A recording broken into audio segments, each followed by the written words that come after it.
Graça e paz, amada igreja. Semana passada, nós refletimos pela manhã em 1 João, capítulo 2. Naquela ocasião, refletindo sobre a reforma protestante, os 5 solas, vimos os versos de 3 a 6. Nessa manhã, eu quero te convidar a continuar no mesmo capítulo das Escrituras. Primeira carta escrita por João, 1 João 2, só que agora dos versos 14 ao verso de número 17. 1 João 14, 17. Deus colocou no meu coração, em meados de fevereiro, março desse ano, eu apresentei esta reflexão nos encontros da mocidade, em um sábado. E naquela ocasião, eu guardei no meu coração de compartilhar aquela reflexão em um tempo oportuno com toda a igreja. E é o que eu pretendo fazer nesta manhã. 1 João, capítulo 2, verso 14, começa assim: Filhinhos, eu vos escrevi porque conheceis o Pai. Pais, eu vos escrevi porque conheceis aquele que existe desde o princípio. Jovens, eu vos escrevi porque sois fortes e a palavra de Deus permanece em vós e tendes vencido o maligno. Não ameis o mundo nem as coisas que há no mundo. Se alguém amar o mundo, o amor do Pai não está nele. Porque tudo que há no mundo, a concupiscência da carne, a concupiscência dos olhos e a soberba da vida, não procede do Pai, mas procede do mundo. Ora, o mundo passa, bem como a sua concupiscência. Aquele, porém, que faz a vontade de Deus, permanece. Vamos orar. Senhor, ajuda-nos mais uma vez nessa manhã, para olharmos para o Teu texto, para a Tua palavra, para o texto bíblico, e trazermos, ó Deus, aplicações para as nossas vidas. Ó Pai, que o Teu Santo Espírito nos ilumine, nos direcione, nos guie. É o nosso pedido, em nome de Jesus. Amém. Eu quero começar com uma pergunta. O que há de errado com a nossa vida? Vamos pensar, vamos ser sinceros, vamos pensar sinceramente. Por quê que nem sempre nós conseguimos viver conforme tudo que nós aprendemos aqui na igreja e na palavra de Deus? Porque as coisas do mundo, as coisas que estão lá fora, já eu explico isso, elas nos parecem mais sedutoras. As coisas seculares do mundo são mais atraentes. Você já parou para pensar do porquê? Você, nesse momento da sua vida, você tem tido dificuldade em seu relacionamento com Deus? Se sim, eu quero junto, nesta manhã, com você, com base na palavra de Deus, descobrir por que isso está acontecendo.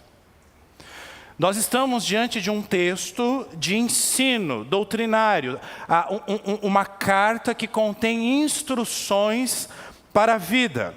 Significa que quem escreveu, o autor, ele tinha uma intenção, ele queria ensinar algo.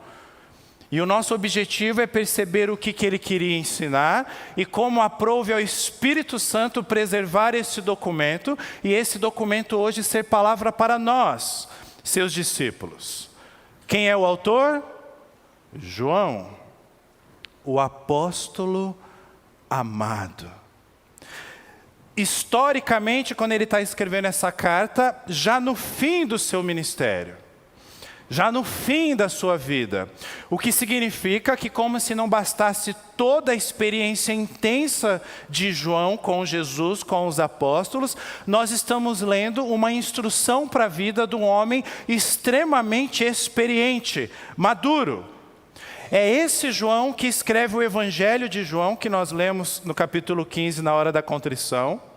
É esse João que na ilha de Patmos teve uma revelação e escreveu o livro das revelações, Apocalipse. É esse João que, junto com Pedro e Tiago, estava na transfiguração de Jesus. É esse João que estava ali no Getsêmani, um apóstolo, uma testemunha ocular do nosso Senhor e Salvador Jesus Cristo. O contexto da perícope, do trecho que nós lemos, traz algumas expressões. O próprio trecho que nós lemos repete essas expressões, falando filhinhos, pais e jovens. Eu quero que você entenda aqui que a ideia do autor, muito provavelmente, era apontar para cristãos em geral. Não é errado fazermos algumas separações e trazermos algumas aplicações nos grupos que o apóstolo separa aqui. Mas o mais importante é entendermos que filhinhos é uma expressão de carinho. É como se o autor estivesse dizendo: olha, vocês foram feitos filhos de Deus. Filhinhos. Mas se refere a toda a igreja. Nós temos aqui um recurso de estilo, de literatura, para dar maior ênfase. Por isso que nós lemos: filhinhos, vocês conhecem o Pai. Pais, vocês conhecem aquele que é desde o princípio. Na ara está aquele que existe desde o princípio. E aí ele fala: jovens, vocês são fortes, em vocês a palavra permanece, vocês venceram o maligno. Ele está apontando para toda a igreja. E a tese aqui, para nós compreendermos, é o seguinte: exatamente por isso não faz sentido você, discípulo de Jesus, viver longe de Deus. É uma introdução para o que está a seguir, que é o nosso tema dessa manhã. É por isso, porque vocês conhecem o Pai, porque vocês conhecem aquele que é desde o princípio, porque vocês são fortes, porque a palavra permanece em vocês, porque vocês têm vencido o maligno. Por causa disso, não faz sentido você amar o mundo. Todos os crentes, pela graça de Deus, não pela nossa natureza, são filhinhos na dependência do Pai. São jovens na força que Deus nos dá. E são pais na experiência, na maturidade. Todo crente, todo discípulo. Mas o apóstolo João certamente fez essa introdução porque o foco dele estava no verso número 15. Porque no verso de número 15, João nos exorta a abandonarmos qualquer atitude amistosa com o mundo pecaminoso. Quando ele diz, no verso 15, não ameis o mundo, nem as coisas que há no mundo. O que é mundo aqui, no texto que nós estamos vendo? Mundo é uma palavra muito comum, muito usada pelo apóstolo João em todos os seus escritos. Você vai perceber no Evangelho, nas cartas e em Apocalipse. E o que é muito importante nós entendermos é que o apóstolo não está falando do mundo criado, do local onde as pessoas habitam. João, quando está usando o mundo nesse contexto, ele está apontando para o mundo como pecado. João está nos lembrando que o mundo é controlado por Satanás, que há uma organização contra Deus, contra a retidão de Deus. Sabe aquela expressão que nós bem conhecemos, o crime organizado? Pois é, existe entidades organizadas em rebelião contra Deus. É isso que João está apontando como mundo. E isso fica ainda mais claro se você quiser folhear aí 2 páginas da sua Bíblia, em 1 João 5,19, que traz aquela afirmação emblemática para quem é discípulo de Jesus já há algum tempo. O mundo inteiro jaz no maligno. Agora, olha como começa o verso, 1 João 5,19. Sabemos que somos de Deus, e o mundo inteiro jaz no maligno. O que a palavra de Deus está dizendo para mim e para você nessa manhã é que ninguém pode escapar deste mundo pecaminoso sem a ajuda de Deus? Absolutamente ninguém. Porque a tentação vai vir. Você corre o risco de cair na tentação, pecado. E por causa do seu pecado, você será condenado. Sem a ajuda de Deus, nós estamos perdidos. Então o mundo do apóstolo João não é a natureza, é a humanidade decaída, a sua rebelião contra Deus, o seu afastamento proposital. Deus está lá e eu não quero ficar perto de Deus. Eu gosto deste mundo pecaminoso. Então, eu estou fazendo essa observação, irmãos, cuidado, para não se deixar levar numa leitura superficial da Bíblia, com um pensamento que infelizmente é comum em alguns meios evangélicos, de que o mundo é ruim. O mundo não é ruim. O que o apóstolo está apontando é para os aspectos ruins do mundo. Por que o mundo não é ruim, pastor? Porque o mundo pertence a Deus. E a palavra de Deus diz que tudo que Ele criou é bom. Pastor, agora eu não entendi, o mundo é de Deus ou de Satanás? O mundo pertence a Deus. Mas no atual momento da história, alguns aspectos são controlados por Satanás. É isso que a palavra de Deus está nos dizendo. Mas por que o Senhor está me dizendo isso, pastor? Por um motivo muito simples. É aqui que está o nosso grande problema.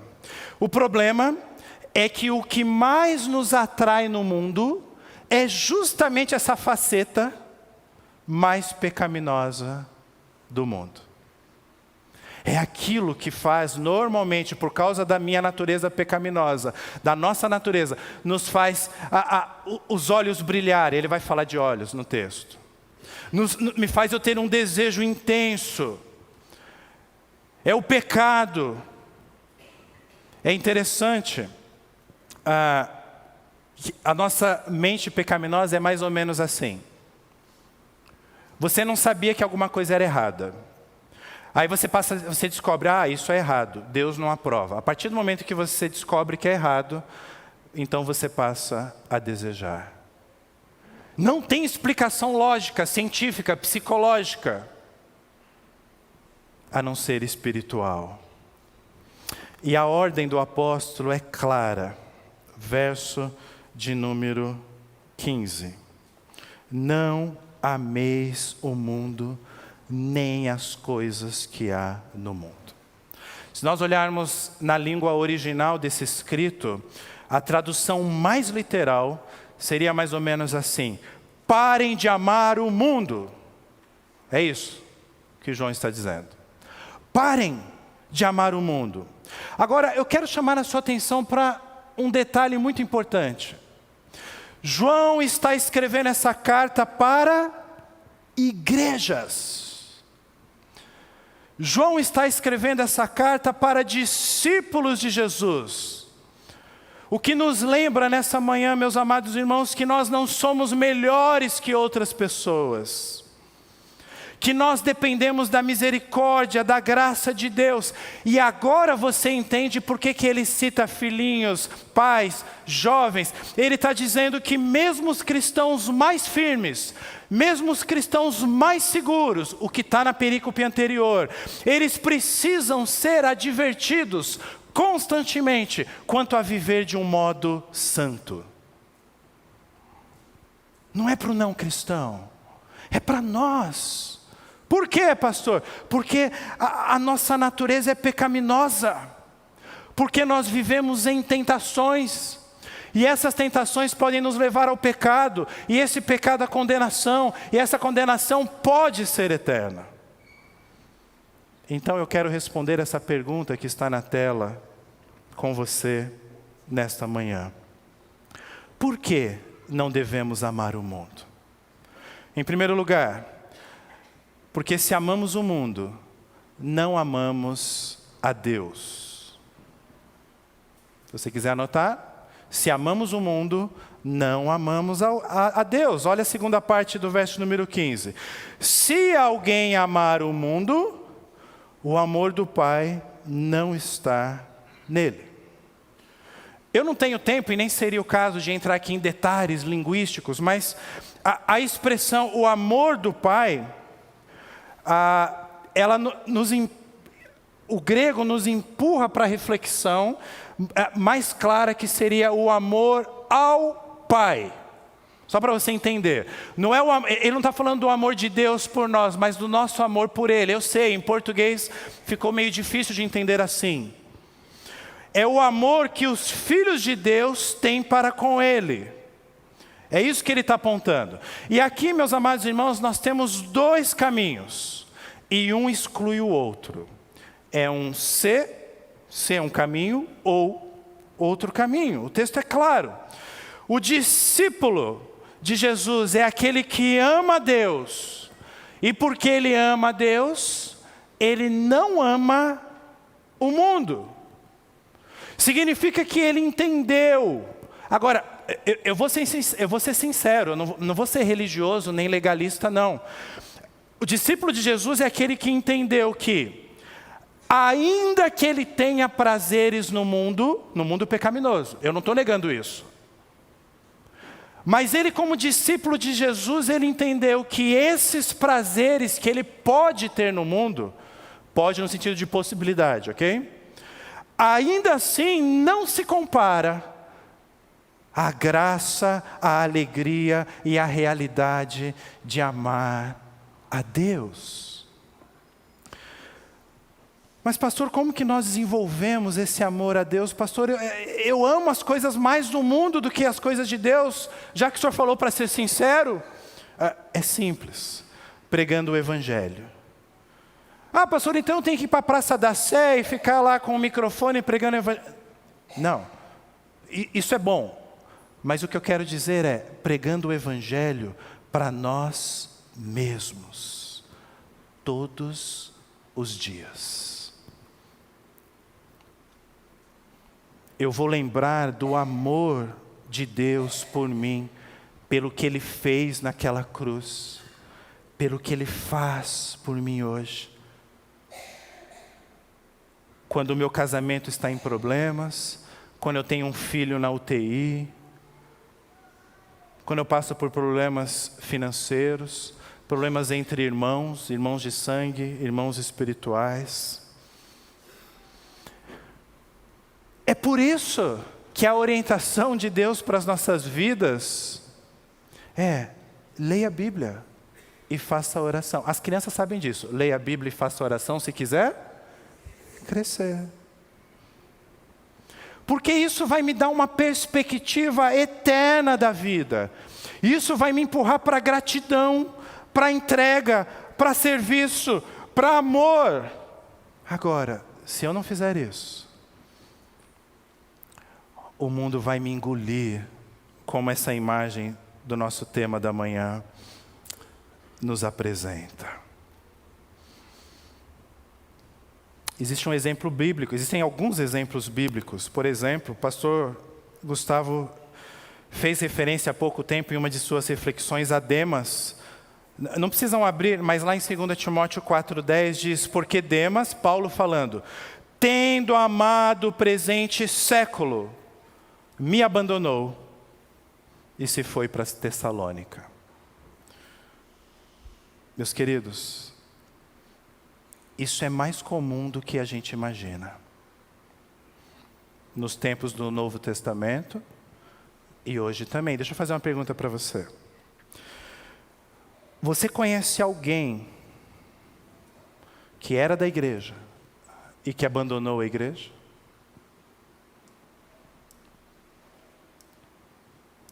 Se você for buscar as razões que levou a pessoa a tomar uma decisão dessa, você vai encontrar o amor ao mundo e ao que ele oferece. Agora, deixa eu pegar um pouco mais pesado, mas eu estou pegando pesado comigo também, não é só com você, tá? Qual a sua certeza de que você não será o próximo? Aonde está a sua certeza que você não será o próximo a abandonar a igreja? como reconhecer um cristão de verdade. Um discípulo. João está nos dizendo que se reconhece pelo amor que ele tem ao Pai. E meus queridos, não é possível conter esses dois amores. O próprio Cristo fala sobre isso, não temos tempo de explorar todos os textos. Mas o amor do mundo, ou o amor ao mundo, sufoca o nosso amor ao Pai. E Jesus vai dizer, como que você sabe se ama o Pai? Se você o obedece. Obedece os seus mandamentos. Ah, mas em que áreas? Em todas. Como você lida com o seu dinheiro? Como que você lida com a sua sexualidade? Como que você trata a sua esposa, seu marido, seus filhos? Ai, pastor, mas então eu estou perdido porque eu estou muito longe disso. Calma. Se você ainda não chegou lá, o que esse texto nos diz é que Deus é um Deus redentor. É um Deus salvador. E Ele pode estar te chamando nesta manhã por uma nova direção para a sua vida. Direcionar o seu amor, que pode estar no caminho errado. E Ele direciona para o caminho correto. Mas vamos continuar a nossa tese. Por que não devemos amar o mundo? Em segundo lugar, porque Deus nos mostra que a realidade deste mundo não é boa. Ficou grande a frase para quem está escrevendo, né? Porque Deus nos mostra que a realidade deste mundo não é boa. Então, o apóstolo João, ele passa a explicar por que quem ama o mundo não ama a Deus. Verso 16, porque tudo que há no mundo, a concupiscência da carne, a concupiscência dos olhos e a soberba da vida, não procede do Pai, mas procede do mundo. Aqui, meus amados irmãos, cabe mais uma vez uma explicação. Quando João está dizendo as coisas que há no mundo, ele está se referindo às coisas más que há no mundo. Ai, o mundo é terrível, o mundo está perdido, nós vamos sair do mundo. Não, se você sair desse mundo, você vai se tornar um extraterrestre. Não é essa a ideia.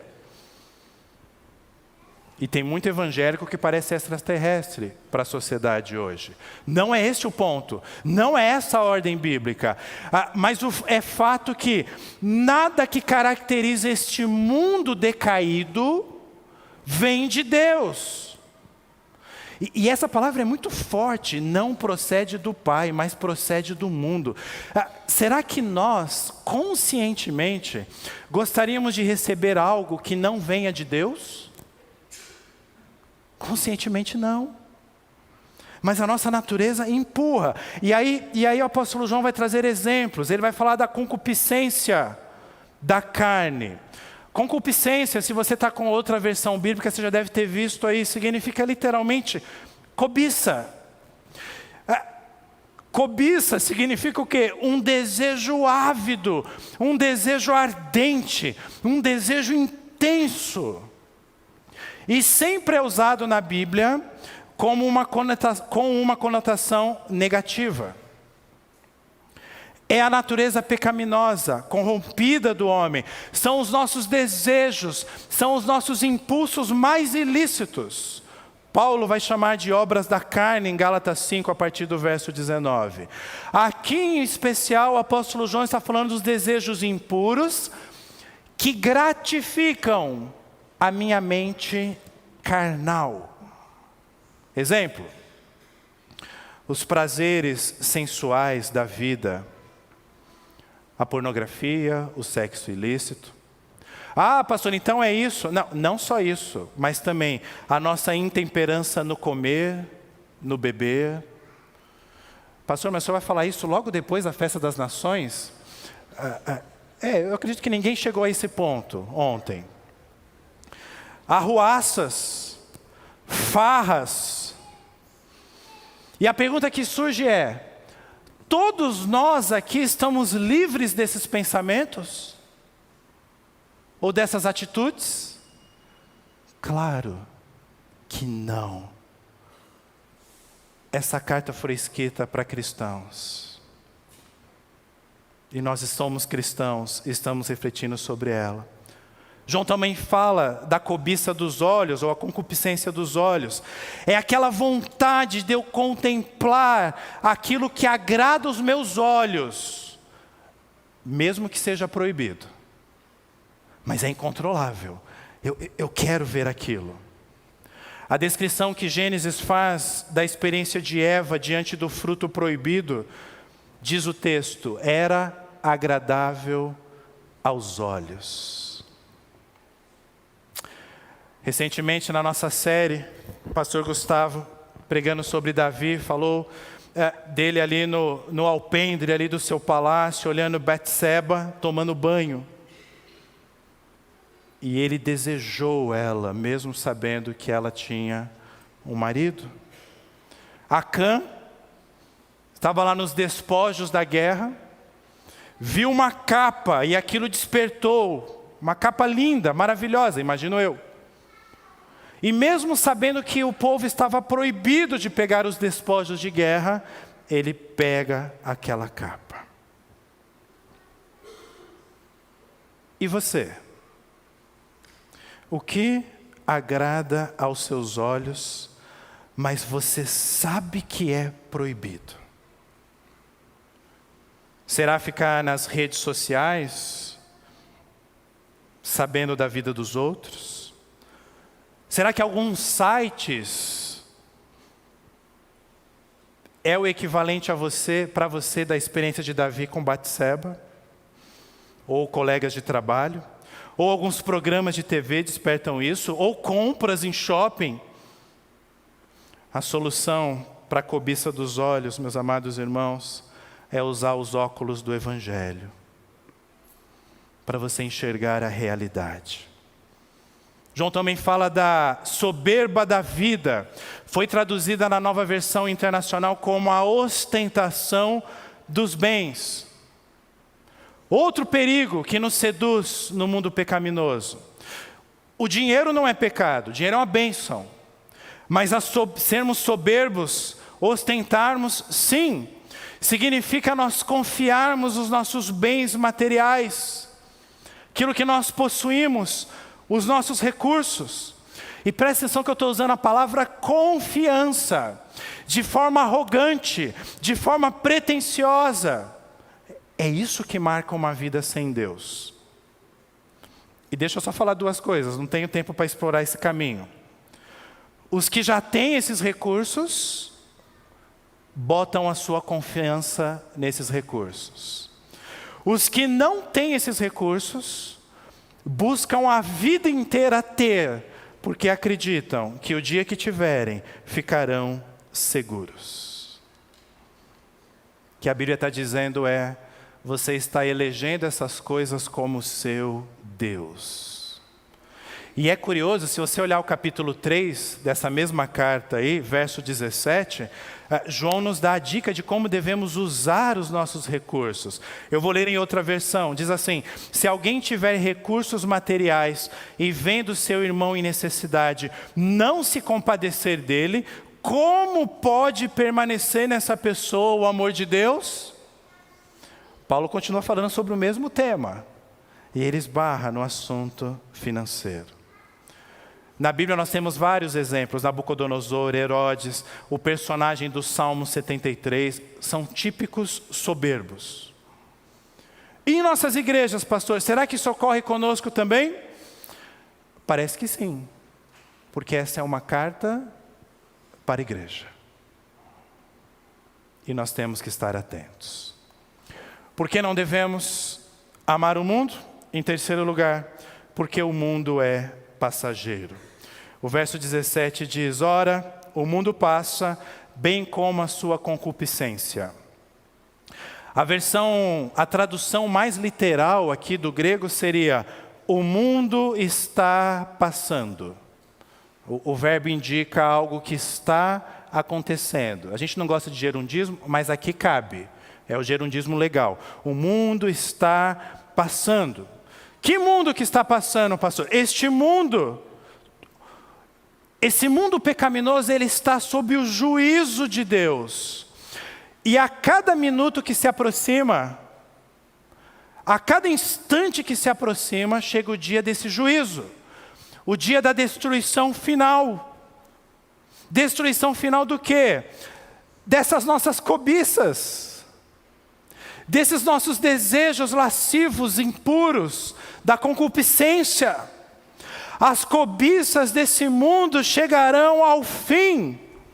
E é exatamente por isso que Deus está falando para mim e para você nessa manhã, que não faz sentido colocar o nosso coração nessas coisas. É loucura. Todas essas coisas estão debaixo da ira de Deus. Elas serão julgadas, elas serão destruídas, não sobrará nem pó. O certo é que o mundo passará, diz aí o texto, e tudo isso que as coisas cobiçam. Ah, meus queridos, nós temos que lembrar todos os dias que a nossa existência neste mundo é muito menor do que a nossa eternidade. E a gente coloca o nosso foco em casas, em chácaras, em sítios, em carros, em roupas, em mulheres, em homens, em poder, em dinheiro.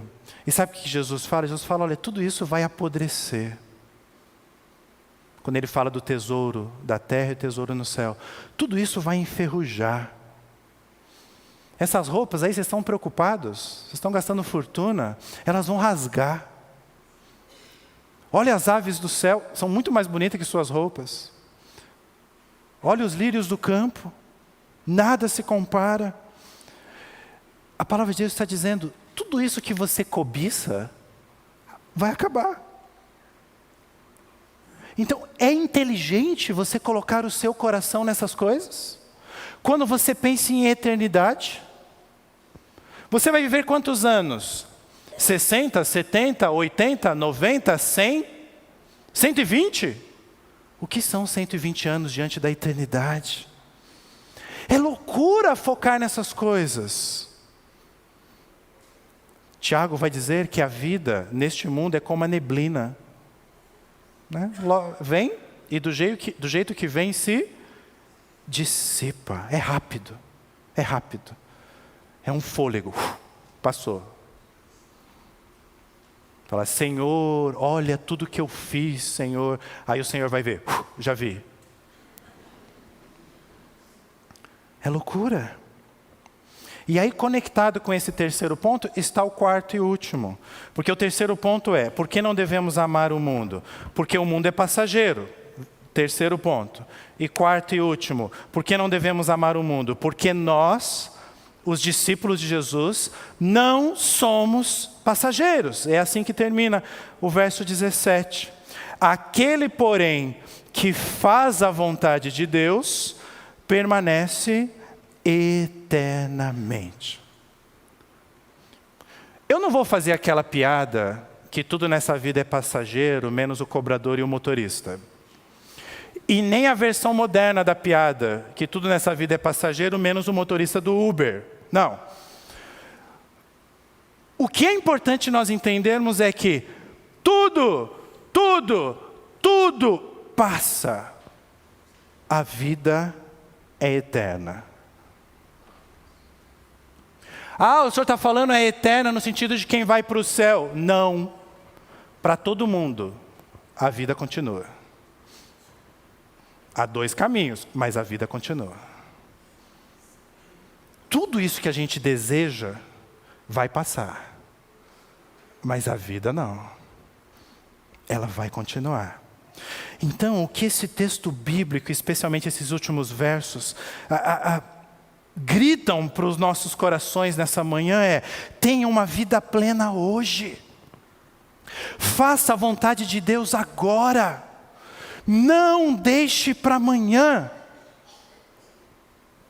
Quando eu apresentei essa reflexão para os jovens, eu fiz a pergunta para eles: vocês acham que o pecado vai deixar vocês mediante um pedido? Ah, vou fazer um pedido, pecado, me deixe. E aí pronto. Não vai. E eu usei uma ilustração que não é minha, que se nós pegarmos uma árvore aqui da Vergueiro, não faça isso, tá? É só uma ilustração. Uma árvore que está ainda nascendo ali, ainda é jovem, e eu tentar arrancar ela sozinho, talvez eu não consiga. Mas aí eu peço a ajuda do Otiniel. O Otiniel vem. Aí eu peço a ajuda da Débora. A Débora vem. Aí eu vou chamando uns irmãos assim. Uma hora a gente vai arrancar. Mas se nós pegarmos uma árvore de 15, 20, 30, 50, 100 anos, e todos nós abraçarmos essa árvore e tentarmos arrancar, não vamos conseguir. É assim que a gente tem que lidar com o pecado. Você está identificando as suas cobiças? Arranca logo. Porque se você deixar ele enraizar, não é impossível, mas será cada vez mais difícil. Por isso que o apóstolo João, nessa manhã, está falando para nós por meio desse texto. Deus está falando, né? O apóstolo João é o autor. Deus está falando que nós devemos nos manter firmes nessa transitoriedade do mundo. O mundo muda o tempo todo. Nós tivemos uma série sobre mudanças esse ano. E nós devemos sempre, em meio a essas mudanças, fazer a vontade de Deus, apesar da nossa natureza pecaminosa. Mas pastor, como se nós somos pecadores? Através de Jesus. Jesus é a resposta. Nós somos considerados justos em Cristo. Nós cumprimos a lei de Deus em Cristo. Conhecer Jesus é a essência da vida. Se você está ouvindo isso nessa manhã ou em algum momento por meio do Spotify, você só está ouvindo porque Jesus te ama. E somente Jesus pode te conduzir a você amar o Pai pela cruz. Somente Jesus pode te mostrar que não faz sentido você amar o mundo. Ah, pastor, eu estou ouvindo isso tudo aí, o senhor expondo o texto bíblico, mas não adianta, eu ainda prefiro amar o mundo. Eu sei, é porque não depende da minha oratória, do meu estudo, da minha apresentação. Depende de Jesus estar transformando a sua vida, e Ele pode fazer isso, e eu creio que Ele está fazendo isso por amor. Primeiro Jesus nos amou, depois nós amamos a Deus. Agora, é uma luta. Olhem para a imagem que representa o tema dessa manhã. O mundo me atrai. E de certa forma, eu desejo. Eu tenho que ser sincero para admitir isso. Sim, eu desejo e ele me atrai. Mas a todo instante eu lembro que Jesus está comigo. E eu luto contra a minha natureza. E eu busco na palavra a orientação de Deus para a minha vida. A real alegria para a minha vida. Amém? Que Deus nos ajude a sermos discípulos, assim como a palavra dele nos orienta a ser.